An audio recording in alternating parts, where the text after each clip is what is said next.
স্কুলখন অৱস্থিত হৈছে আমাৰ জামুগুৰি থানাৰ সন্মুখত। এয়া জামুগুৰি থানা। এইফালে বৰপথাৰলৈ যায়। এইখনেই হৈছে স্কুল, যিখন স্কুলে আজি জামুগুৰিত গৌৰৱ কঢ়িয়াই আনিছে। যথেষ্ট ভাল লাগিছে আমাৰ। এইখনেই স্কুল হয়, যিখন স্কুলৰ পৰা 38গৰাকী পৰীক্ষাৰ্থী আছিলে আৰু পৰীক্ষাৰ্থী 38গৰাকীয়ে পাছ কৰিছে।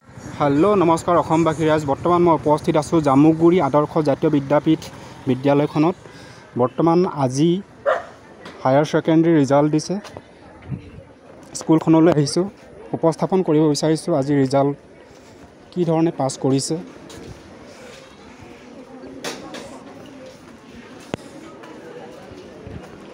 ক্লাছ হৈ আছে বৰ্তমান।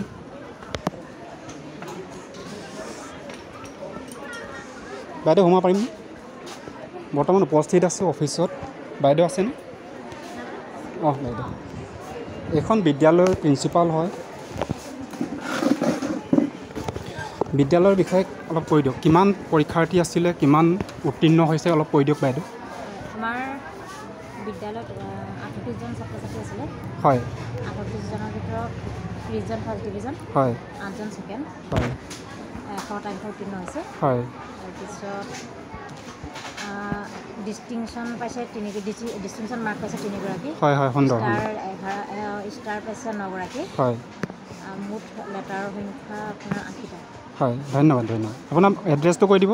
জামুগুৰি আদৰ্শ জাতীয় বিদ্যালয়। আপোনাৰ ভাল নামটো? চিত্ৰলেখা কলিতা। ধন্যবাদ ধন্যবাদ।